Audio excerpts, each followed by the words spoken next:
Recently, I did a rewrite pass of somebody else's screenplay, and the experience has left me thinking about the notion of adaptation. Taking someone else's story, retooling it in a way that maintains the original concept or idea, but presents it in a different way formatted for your own style and sensibilities. How do you keep those initial ideas that worked, and at the same time inject your own ideas that hopefully strengthen and add to the story as a whole? With this idea in mind, I'd like to take a look at two scenes from some pretty well-known adapted works. The staircase sequence from The Lord of the Rings, The Fellowship of the Ring, and the stone giant sequence from The Hobbit, An Unexpected Journey. Now, I'm choosing these two scenes specifically because their origins from the source material to their adapted presentations share a similar level of embellishment on the part of the director, Peter Jackson. In the novel of The Fellowship, there is a sentence that more or less reads, "While running away from the Balrog, the party ran down some stairs." And in The Hobbit, similarly, there is a sentence that reads, "One night, the party heard what they thought was a thunderstorm, but was actually some giants fighting." Now, neither of those descriptors from the original source material reflect how they were ultimately interpreted in their respective film adaptations. It was a creative choice of the writers, the director, and everyone who worked on these films to translate these simple concepts into the massive action set pieces they became. So why did they do this? Well, to create spectacle. But why even bother doing that? These are big, expensive scenes with complicated miniature work combined with visual effects and computer imagery. And frankly, and maybe this will sound controversial, you could take out either sequence from each film and nothing in the story would ultimately change. Let's look at Fellowship. You could easily cut from this. This foe is beyond any. Run! To this.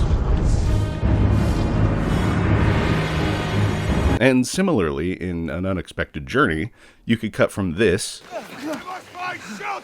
to this. Right then, let's get a fire started.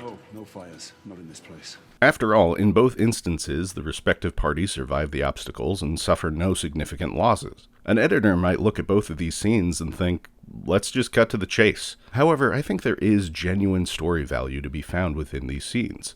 Well, in one of them at least. Let me be clear about something. This is not me trying to say that one film is better than the other or to arbitrarily dunk on the Hobbit films. I'm not really in the camp of The Lord of the Rings rule and the Hobbit films suck. I actually quite enjoy the Hobbit films. The Lord of the Rings trilogy came out at the perfect time for me. I was at just the right age that they captured my imagination like few movies did before or since. And while I've never read the books and I don't go deep into Tolkien lore, these movies resonate with me on an almost spiritual level. If you ever want to make me full on weep, just put these movies on. Seriously, I can think about moments in these movies and instantly start to ugly cry. I can't explain it. And I don't want to.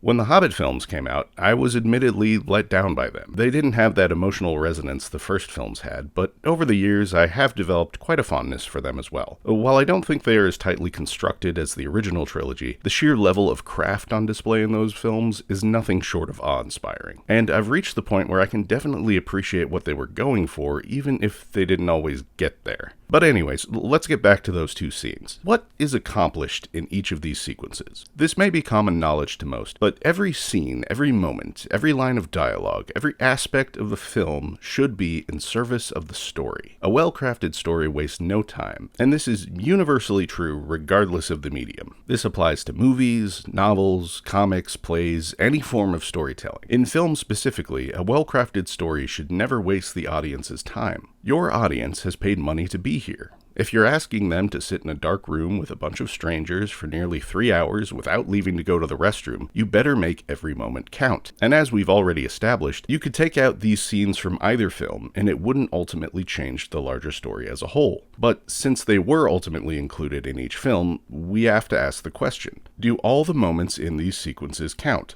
Let's start with The Fellowship of the Ring, since that movie came out first. At this point in the story, the staircase sequence occurs mid-chase. After fighting a swarm of goblins, defeating a cave troll, faking out the audience to think that our lead protagonist has been killed, encountering another swarm of goblins, and becoming the target of a Balrog, our party of heroes has to descend a precarious set of stairs. At face value, this kinda seems like an unnecessary extra step in the story. An unnecessary extra set of steps, am I right?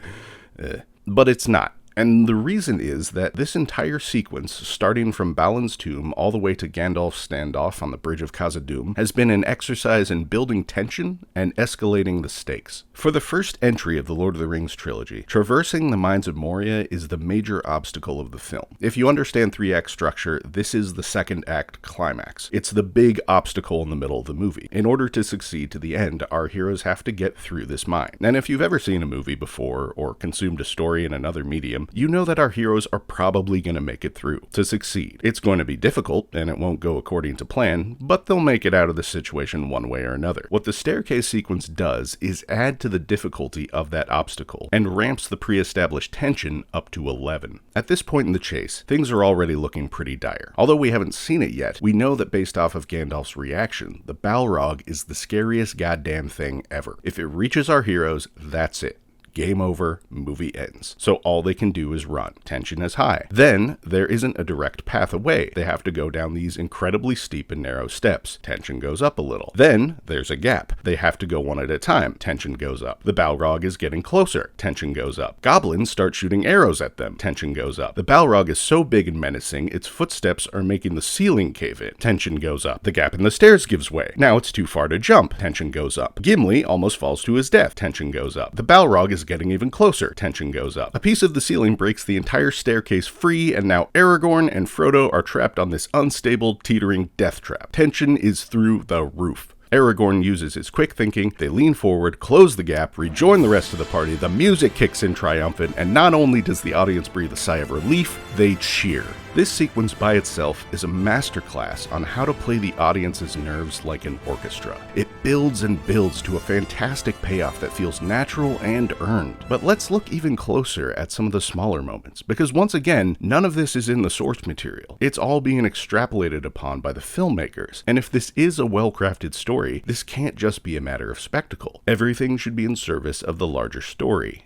and it is. Legolas is first across the gap. No big surprise from the man who can walk on top of snow. His moment is coming. Gandalf hesitates at the gap before jumping across. I interpret this as him already wrestling with the idea of making a stand and staying behind to give the others a fighting chance. Next, it's Boromir, who picks up Merry and Pippin and carries them both across. This action is twofold. It reestablishes the bond between these characters as previously established earlier in the film, and further cements their connection, so the tragedy these three will face together at the end of the film will land all the harder. But it also builds upon the idea of Boromir being a brave, albeit overconfident warrior who fancies himself as a hero, and even a kind of savior. His overconfidence comes at a price though, as it metaphorically and literally widens the gap between him and his other companions. Sam is tossed next, which lays the way for Gimli to have a moment of comedy to break up some tension before ramping it up again immediately, while simultaneously setting up a moment that will pay off in the second film installment. Nobody tosses a dwarf! Toss me. What? I cannot jump the distance, you'll have to toss me! Legolas's moment happens now, when he saves Gimli's life. Again, this is mostly played for laughs, but knowing the trajectory of where these characters end up, you can see that Jackson is already planting the seeds of bonds between the two of them. By the end of these films, Gimli and Legolas will be best friends, brothers in arms, and while Gimli has been distrustful of elves throughout the film up until this point, you could argue that this is the moment where that prejudice starts to erode. And you can tell that Legolas cares about Gimli. Just look at the way he pulls him to safety. Finally, we're down to Aragorn and Frodo. For all intents and purposes, our two leads of the trilogy. We don't necessarily know it yet as an audience, but by placing these characters next to each other in this moment of peril, we are getting some of the most critical stakes of the entire series. If these two don't make it, the good guys lose. All is for naught. And once again, we cement the bond between the two of them. Aragorn will do whatever he can to protect Frodo and see that the One Ring is destroyed. And Frodo knows in his heart this is true. He'll doubt it later, but for now, Aragorn is his only lifeline. But the most successful thing I feel this scene accomplishes for the story and for the audience is that it gives us a false victory. And this is a true masterstroke. We leave the stairs thinking, they made it. They're gonna make it out. It lures the audience into a sense of relief that is about to be completely subverted in the next scene, and that is a wonderful trick to play when creating a tense narrative. So, going back to the all-important question, do all these moments count? Yes. It's all subtext. It's all character. It's all foreshadowing. It's all in service of the greater narrative. Nothing is wasted. Now, let's look at our other scene. Instead of this sequence occurring in the middle of rising tension, it acts as its own random encounter. We're still in our first act, story-wise. Our heroes aren't fleeing something or on the run from any pre-established threat. They're just going on their merry way and inadvertently stumble into the middle of a kaiju battle. Now, on its face, that is an incredible premise. And don't get me wrong, this sequence does not need to be shoehorned into a larger series of escalating threats to be compelling. It works fine enough on its own. But how does it all play out? We start with our heroes traversing a rain-swept cliff on a gloomy mountainside. Wonderful, dramatic imagery. Then Bilbo almost slips off. Close call. Then, seemingly out of nowhere, a giant boulder is hurled in their direction. It does not hit them, and despite all the rubble it creates, everyone is unscathed. Then, the reality of the situation becomes apparent. There's a giant readying another boulder to throw. Beaufort cries, The legends are true! Giants! Storm giants! oh snap, it's on. The second boulder is thrown, hitting a second giant behind them. The rubble chips away at their already narrow path. Then, the mountain starts to split, splitting the party in the process. Our heroes are actually on a third giant. The whole time, apparently. Then, half the party manages to get to a safe part of the cliff, as the other party members seemingly maintain their balance as all three giants continue to fight one another. One of the giants is punched and crashes into another one, this time closer to our heroes, but nevertheless at a conveniently safe distance. Once again, the rubble misses all of them. The parties then swing past one another. As that giant falls backward, they somehow careen forward into a wall of stone, and the rest of the party looks on in horror. The party is seemingly crushed as Thorin cries out, "No!"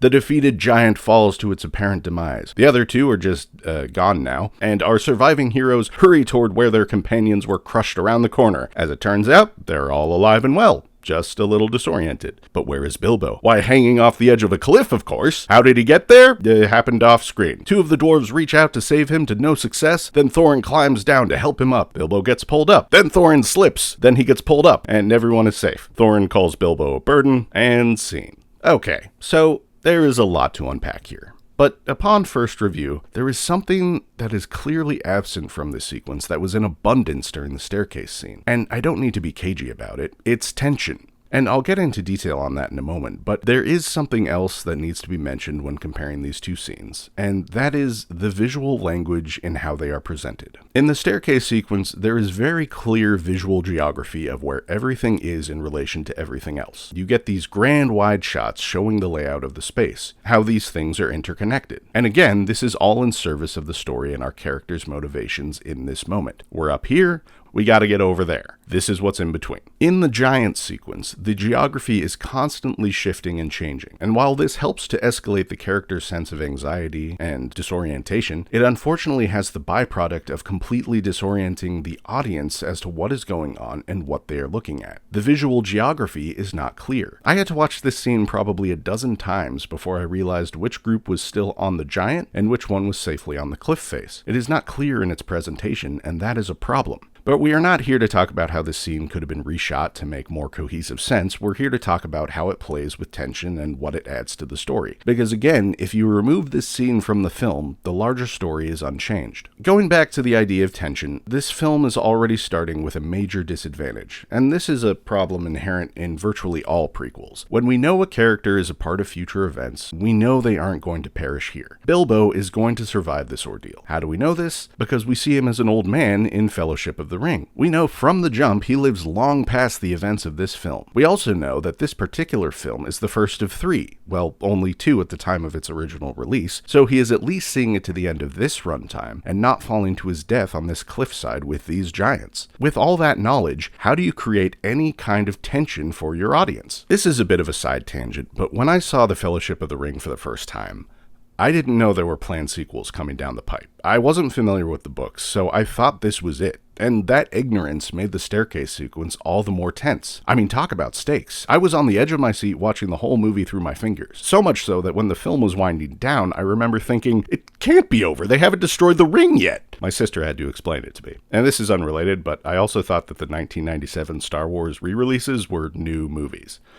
I was a dumb kid. But to that end, I'm sure there were people, probably young folks, who went into an unexpected journey not having seen the originals and not being familiar with the source material, and for them, this scene probably worked just fine. They probably felt real tension when Bilbo and Thorin were hanging from the cliff, and who am I to judge their experiences? At the end of the day, art is subjective, and what doesn't work for some may work for others. It doesn't necessarily mean one perspective is right and the other is wrong. But since this is my video, we're gonna go with my perspective and my take on this scene. So, if we do know that this is a prequel, if we know that Bilbo can't die here and isn't going to die here, and therefore we can't rely on life or death tension, then what is the purpose of this scene? Well, it's spectacle. When critiquing all this, I think it's important to remind us all that the Hobbit films were made as 3D movies. They shot them at 48 frames per second instead of the standard 24 frames per second. There was a complete emphasis on spectacle in the way that they were created. These films were constructed to be experienced like a ride, and this scene is certainly an egregious example of that. But all that aside, this scene is not completely devoid of depth, and there is something else going on here. So as we did with the staircase sequence, let's take a closer look. There are a few moments within the scene that help to establish character. When Bofur is gobsmacked by the sight of the giants, he has to be pulled back to safety by Thorin and company. His sense of wonderment will come into play throughout the rest of the larger story as they encounter other amazing sights. However, his declaration about stone giants and the legends he's heard about them seems like he's building up a sense of significance and importance that is never really revisited or capitalized on. The giants never make another appearance beyond this scene, but the dialogue suggests that their introduction here will have greater meaning for the story later. In Fellowship, before they even entered the mine, we were given a tease of the Balrog and the stakes our heroes would encounter later in the film. In An Unexpected Journey, there's no build-up to the giants, and then they're just gone, never to be spoken of again. And to be fair, in Fellowship, the Watcher in the Water, another kaiju-esque creature, wasn't built up to and never makes another appearance. But unlike the giants, its purpose in the story is clear. Because it's outside the entrance to Moria, our heroes can't go back that way. They have to venture forward. We now have but one choice.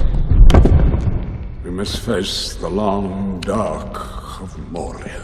The giants, on the other hand, just disappear as soon as the party is reunited, and without any intervention by the characters themselves. There are a few other blink-and-you'll-miss-it moments of certain dwarves clinging to one another. Again, bonds between characters that will be important later on, but for the most part, our characters here are just passive participants to the actions of the giants. Like the audience, they are on a ride. At the beginning of the scene, they are trying to get across the mountain path, a similar point A to point B scenario. But once the path they are on becomes a giant, their agency in the scene just goes away. Their motivation should be to get off the giant, but again, they don't actively do anything to get off the giant. Opportunities just conveniently present themselves. This is just story happening around them and not because of them. And if our heroes aren't doing anything to move the story along, then there is a serious lack of purpose to the scene's necessity to be included. However, there is one moment I haven't discussed yet that I believe does give the scene some genuine purpose, and that is the moment of Thorin saving Bilbo. Thorin risks his life to save Bilbo and nearly dies in the process. It's brief, it's at the tail end of this otherwise massive sequence, but it is a genuinely important character moment, and it ties back to this line of dialogue from earlier in the film. I cannot guarantee his safety. Understood. Nor will I be responsible for his fate. Albeit in a pretty clunky way. Showing a lot of responsibility there, my guy. But the clunkiness is not the problem, it's a symptom. The real problem is that this character moment happens after all of the action with the giants is already finished. And therein lies the biggest difference between both of these sequences. These two ideas of character moments and action spectacle are disconnected from one another. Whereas in the staircase sequence in Fellowship, the character work and the action happen in tandem with one another. Here they occur as separate events, which is just a serious misstep. There are no two ways about it. And that's disappointing. It may seem small, but this is a key factor into why these movies didn't resonate with folks the same way as the original trilogy. So many of the action sequences in these films suffer from the same level of disconnect. They feel hollow, like something is missing, and that makes us, the audience, feel like something is missing. So now, having examined the giant sequence in great detail, we have to ask the question, do all these moments count?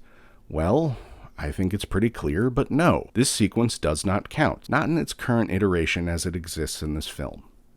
but it could count. If I were going to rewrite this scene, I would marry the concepts of action and character together. Rather than being passive participants waiting out the action, our characters should be actively trying to get away from it. Similarly to the stairs, one by one our heroes would make their way to safety, working together, establishing character bonds until it was just down to our two leads, Bilbo and Thorin. And as it gets down to the two of them, you establish that the giants are fighting in a way that builds to the point where that if these two don't get off the cliffside now, they'll both be squashed. But Bilbo can't move. He's frozen with fear. He is, after all, still very green at this point in the story. He has yet to find his courage. A frustrated Thorin yells at him to move, but he can't, until finally Thorin risks his own life to throw Bilbo to safety. Bilbo lands fine, but Thorin dangles from the cliff, nearly falling to his death. Bilbo watches ashamed as the other dwarves pull Thorin to safety, leading directly into his tirade about how their burglar is nothing but a burden. He's been lost ever since he left home.